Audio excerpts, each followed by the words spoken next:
ఏం లేదు మరిది గారు, వీళ్ళు అసోసియేషన్ ద్వారా ఎంతో మంది మహిళలకి ఉపాధి కల్పిస్తున్నారు. వీళ్ళకి ఫండ్స్ కి చాలా ప్రాబ్లంగా ఉందంట. ఏదైనా హెల్ప్ చేస్తారా అని నన్ను అడిగితే నాదేం లేదు, అంతా మా మరిది గారే, తప్పకుండా మీకు సహాయం చేస్తారు అని తీసుకొచ్చాను. నా దాకా తీసుకురావడం ఎందుకు వదినా? ఆ ఫండ్ ఏదో మీరే ఇస్తే సరిపోతుంది కదా. అలా ఎలా కుదురుతుంది? నిన్నటి వరకు మీరిక్కడ లేరు కాబట్టి అంతా నేనే చూసుకున్నాను. ఇప్పుడు మీరొచ్చారు కదా, మీకు తెలియకుండా మీ పర్మిషన్ లేకుండా ఏ పని చేయలేను. మీ తర్వాతే నేను. వదినా, మీలో ఉన్న ఈ సిన్సియారిటీని చూసే మీరంటే నాకు గౌరవం పెరుగుతుంది. మీలో ఉన్న మంచితనమే నన్ను ఇంత నిజాయితీగా ఉండేలా చేస్తుంది. ఒక నిమిషం, నేను వెళ్ళి చెక్ బుక్ తీసుకొస్తాను. నేను వెళ్ళి తీసుకొస్తానండి మరిది గారు. పర్లేదు వదినా, మీరు వాళ్ళతో మాట్లాడుతూ ఉండండి, నేను వెళ్ళి తీసుకొస్తాను.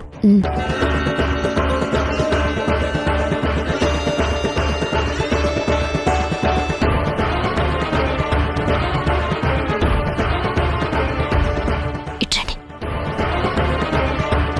నేను చెప్పిందంతా గుర్తుంది కదా? గుర్తుందండి మేడం. మా అత్తయ్య రాగానే ఆవిడ నమ్మే విధంగా యాక్టింగ్ స్టార్ట్ చేయండి, సరేనా? అలాగే మేడం. అత్తయ్య, అత్తయ్య, అత్తయ్య, అత్తయ్య. ఇది నన్నెందుకు పిలుస్తుంది అసలు? అత్తయ్య బయటకు వస్తుంది, మీరు స్టార్ట్ చేయండి. ఓకే కదా? Okay okay.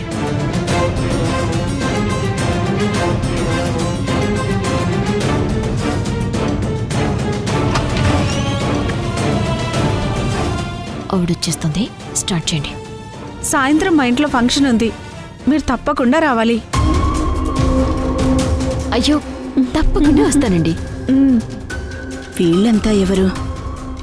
మనమంతా ఇరుగు పొరుగు వాళ్ళం, రాకుండా ఎలా ఉంటాను చెప్పండి? మా వదిన మీకు తెలుసా?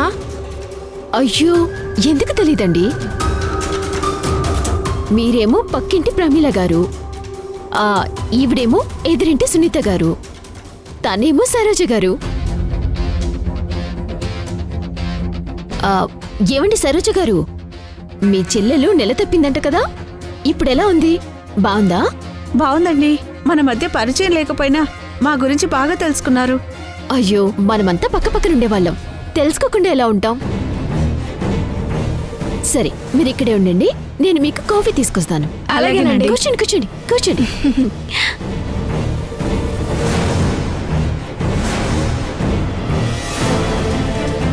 వీళ్ళంతా మా పక్కింటి వాళ్ళలా లేరే.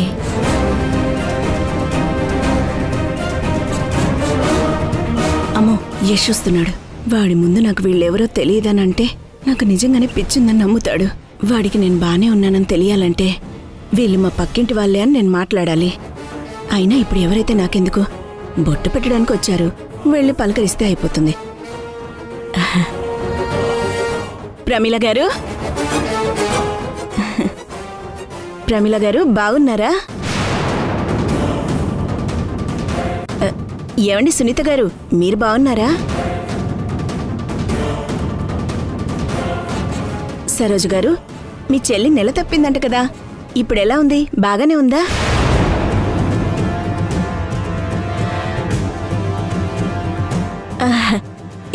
ఏంటి అలా చూస్తున్నారు? ఫంక్షన్కే కదా పిలవటానికి వచ్చారు, నాకు కూడా బొట్టు పెట్టండి.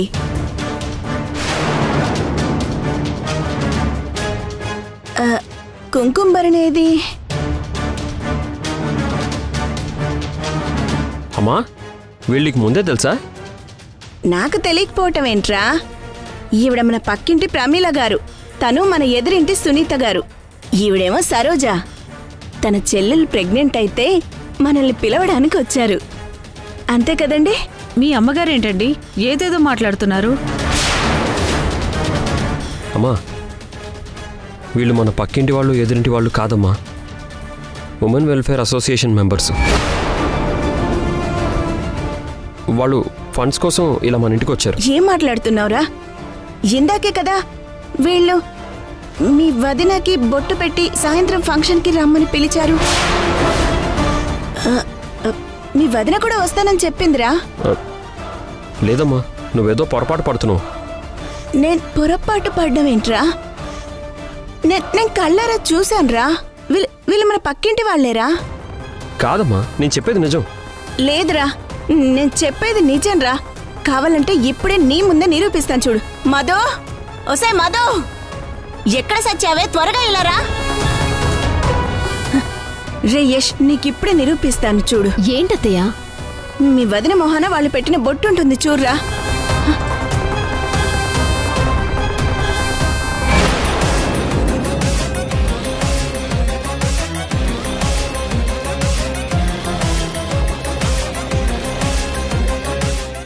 లేదమ్మా.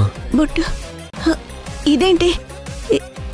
ఇందాక వీళ్ళు నీకు బొట్టు పెట్టారు కదా, ఇప్పుడు నీ మొహాన స్టిక్కర్ మాత్రమే ఉంది. బొట్టేమైందే? వాళ్ళు నాకు బొట్టు పెట్టడం ఏంటత్తయ్య? అసలు వాళ్ళు ఎవరనుకుంటున్నారు? మన ఇంటికి ఎందుకు వచ్చారనుకుంటున్నారు? ఎందుకంటే నిన్ను ఫంక్షన్కి పిలవటానికి వచ్చారు. ఇదిగో మన పక్కింటి ప్రమీల, ఈవిడ సరోజ, ఆవిడేమో సునీత. అయ్యో అత్తయ్య, మన పక్కింటి ప్రమీల గారు ఊరెళ్ళి 3 నెలలవుతుంది.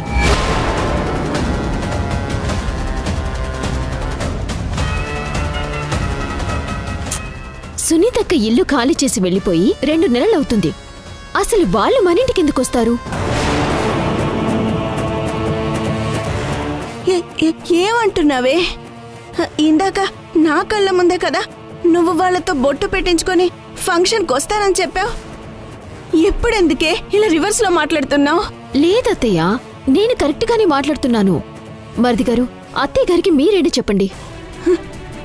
రే యష్, ఇదేదో మాయ చేస్తుందిరా. నిజంగా నేను నా కళ్ళతో చూసానురా. నిజం చెప్తున్నా. సరే అమ్మా, ఇంక ఈ విషయం వదిలే. నేనున్నాను కదా, నేను చూసుకుంటానులేమ్మా. అది కాదురా యష్, వాళ్ళు ఆ విషయం వదిలేమని చెప్పాను కదా.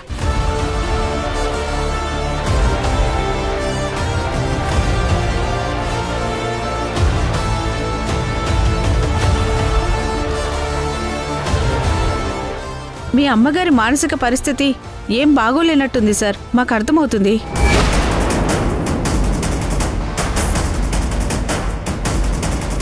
మా ఉమెన్ వెల్ఫేర్ అసోసియేషన్ నుంచి మెంటల్ పేషెంట్స్కి ఫ్రీగా ట్రీట్మెంట్ ఇప్పిస్తాం సార్.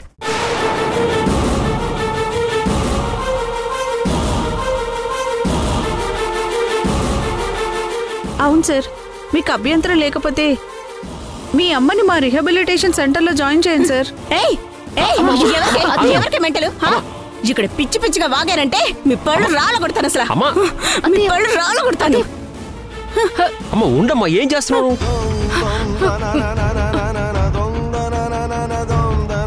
మీ అమ్మకి పిచ్చి బాగా ముద్రపోయినట్టుంది సార్. పిచ్చి పిచ్చి అన్నా అంటే నీ పళ్ళు రాళ్ళ కొడతాను. ఎవరికి పిచ్చి?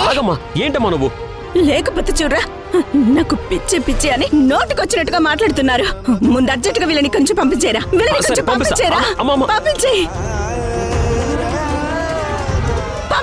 పంపిస్తానమ్మా, ఆగమ్మా. దయచేసి మీరు ఇక్కడ నుంచి వెళ్ళిపోండి. మీకు కావాల్సిన అమౌంట్ నేను మా వదినకి ఇచ్చి పంపిస్తాను. రండి ప్లీజ్, రండి, వెళ్ళండి, పదండి.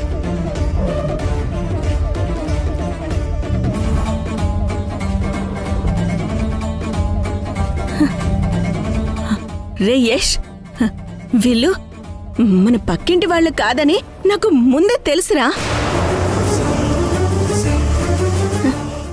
వీళ్ళు మన పక్కింటి వాళ్ళు కాదు అంటే నువ్వు నాకు పిచ్చుందని ఎక్కడ అనుకుంటావో అని వాళ్ళు మన పక్కింటి వాళ్ళని అలా మాట్లాడనరా. నిజంగా నా మాట నమ్మరా? మీ వదినే అన్ని తలకిందులుగా చేస్తుందిరా. దాన్ని అస్సలు నమ్మకరా. నాకు అసలు ఏ పిచ్చి లేదు నాన్న. నన్ను నమ్ము నాన్న. నేను నమ్ముతాను. నువ్వు రెస్ట్ తీసుకుందురా. నిజంరా, నాకే పిచ్చి లేదురా. వాళ్ళు అది నాకు అది మీ వదినే అంత చేస్తుంది. కూర్చోమ్మా, ముందు కూర్చో.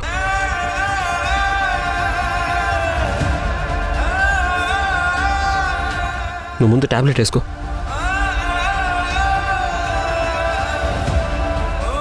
అమ్మా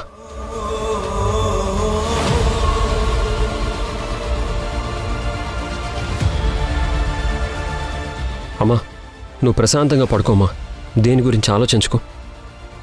రే యష్, నిజంగా వాళ్ళెవరో నాకు తెలియదురా. మీ వదినే వాళ్ళతో మాట్లాడిందిరా. అది నిజం అనుకొని నేను అలా మాట్లాడాను తప్ప నిజంగా నాకు పిచ్చి లేదురా. నువ్వైనా నన్ను నమ్మరా? అమ్మా అలాగే అమ్మా, నేను నిన్ను నమ్ముతాను. నువ్వు ముందు ప్రశాంతంగా రెస్ట్ తీసుకో. అది కాదురా, నువ్వు పడుకోమ్మా. నేను చెప్పేది వినరా, ఒకసారి నా మాట. నువ్వు కొంచెంసేపు పడుకోమ్మా, ముందు పడుకో.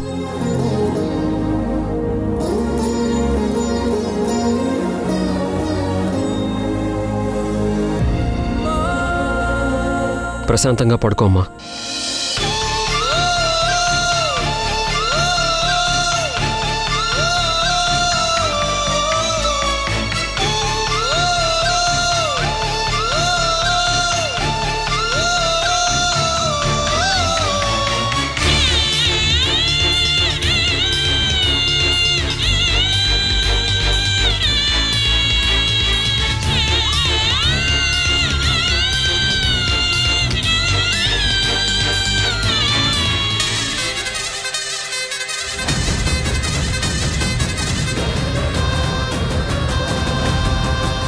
ప్లాన్ పర్ఫెక్ట్గా వర్కౌట్ అయింది. వాళ్ళమ్మ పిచ్చిదని యష్ కన్ఫర్మేషన్కి వచ్చేశాడు.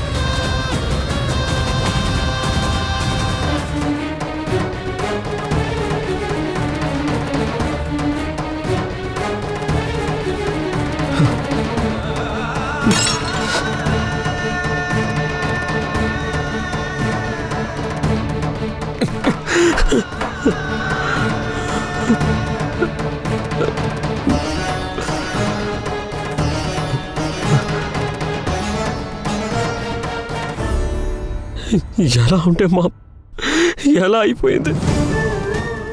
మహారాణిలా ఉంటే మా అమ్మ ఇప్పుడు ఇలా పిచ్చి దానిలా ప్రవర్తిస్తుంటే చూసి నేను తట్టుకోలేకపోతున్నాను. ఇలాగే ఉంటే మా అమ్మ ఏమైపోతుందోనని భయంగా ఉంది. మా అమ్మకే ఎందుకు ఇలా జరగాలి?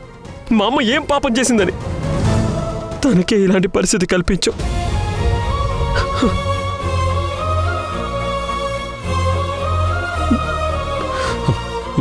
మా అమ్మని ఇలాంటి పరిస్థితుల్లో చూడడం నా వల్ల కావడం లేదు. నా వల్ల కావట్లేదు.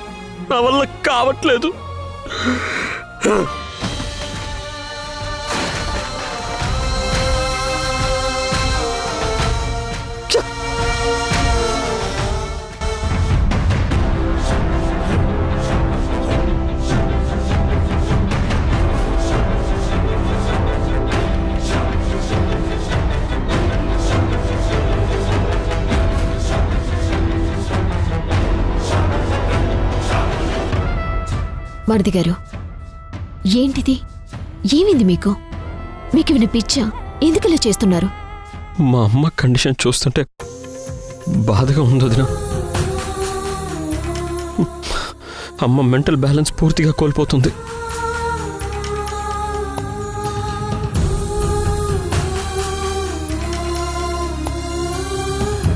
మాకు ధైర్యం చెప్పాల్సిన మీరే ఇలా అయిపోతే ఎలా మరిది గారు? అత్తయ్య పరిస్థితిని చూసి మీరు 2 రోజులకే తట్టుకోలేకపోతున్నారే. మరి ఇన్ని రోజులు అత్తయ్య గురించి నేనెంత నలిగిపోయింటానో ఇప్పటికైనా మీకు అర్థమైందా?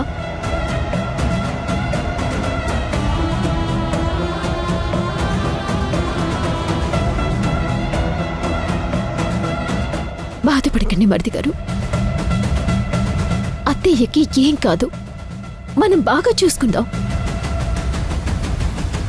అత్తయ్య గురించి తెలిస్తే మీరెలా కుమిలిపోతారని, ఇన్ని రోజులు అత్తయ్య బాగానే ఉన్నారని మీకు అబద్ధం చెప్తూ ఇటు అత్తయ్యని అటు ప్రాజెక్ట్ని నా 2 కళ్ళల్లా చూసుకుంటూ వస్తున్నాను.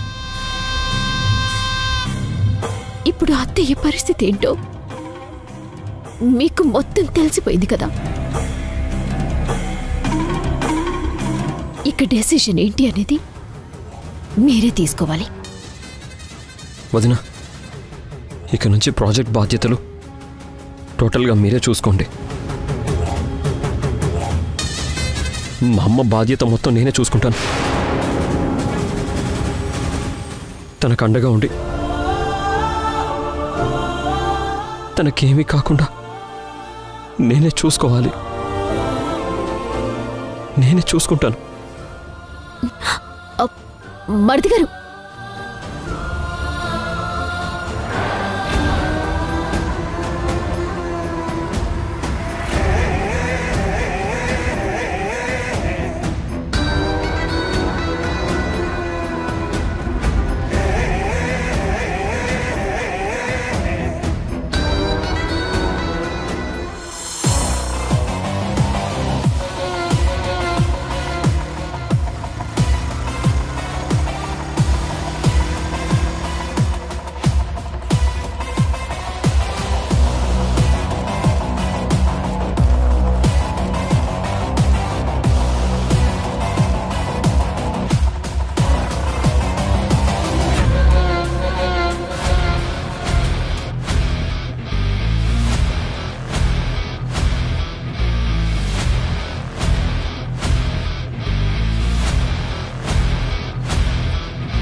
సింధు గారు, సింధు గారు,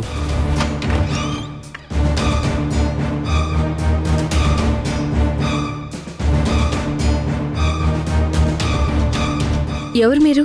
నా పేరు ఆదిత్య అండి. స్వాతి వాళ్ళ బాయ్ ఫ్రెండ్ని. ఓ, మీతో కొంచెం మాట్లాడాలి సింధు గారు. అలాగా. ప్లీజ్ లోపలికి రండి. రండి రండి, కూర్చోండి. పర్లేదు మేడం. కాఫీ టీ ఏమైనా తీసుకుంటారా? ఇప్పుడేమొద్దండి.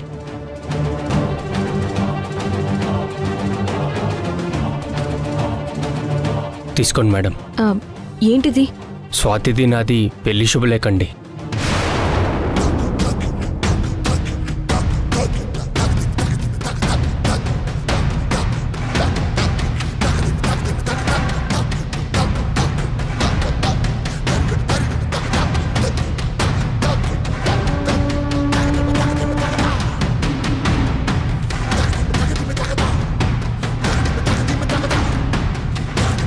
స్వాతి నేను చాలా సిన్సియర్గా లవ్ చేసుకున్నాం మేడం.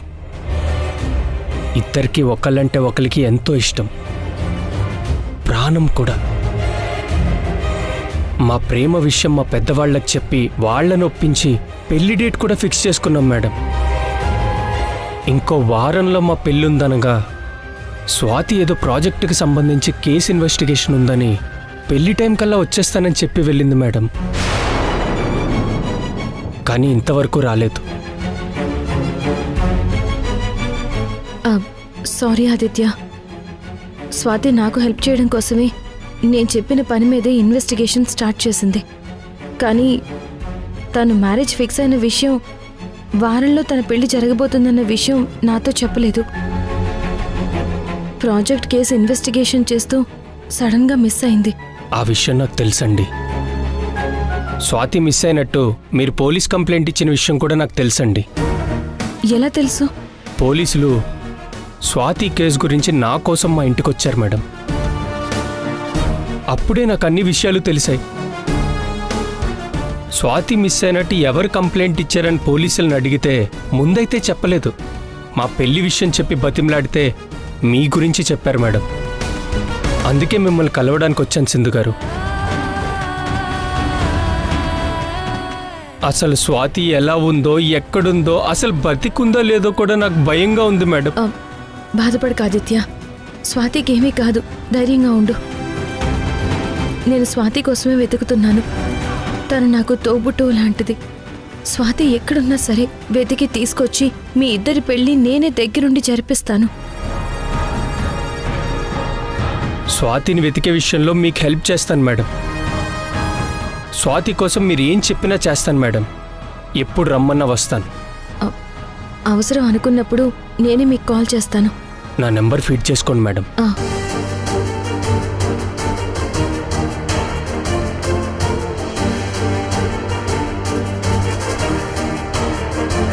ఇదే మేడం ఆదిత్య. స్వాతి విషయంలో కొంచెం కేర్ తీసుకోండి మేడం, ప్లీజ్ మేడం.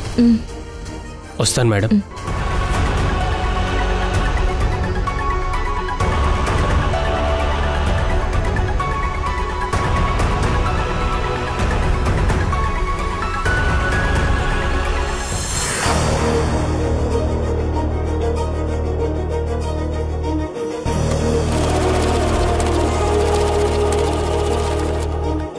మీ పేరేం పేరు? శోభారావు అండి. ఓకే.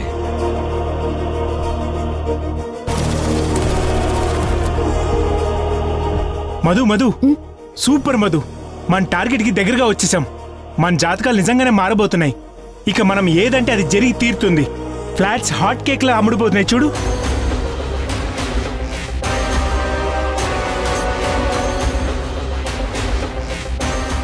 ఏంటి మధు, నేను ఇంత హ్యాపీగా ఉంటే నువ్వేంటి డల్గా ఆలోచిస్తున్నావు?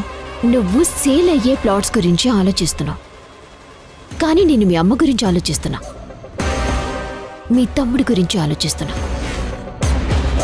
ఎందుకు మధు అమ్మ గురించి ఇంకా టెన్షన్ పడుతున్నావు?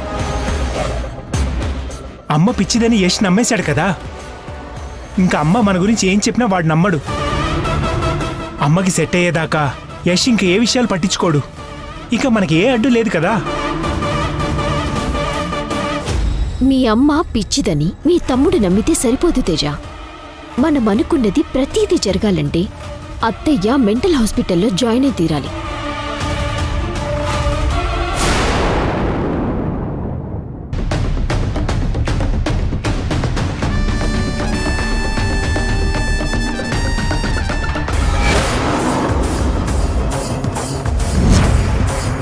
ఆ అమ్మాయిని ఎవరికి తెలియని ప్లేస్లో పెట్టమన్నారు.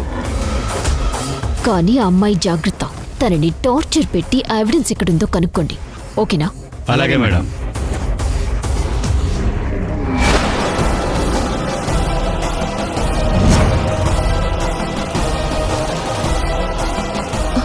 అమ్మో, మధు చూసిందంటే ప్రాబ్లం అయిపోతుంది.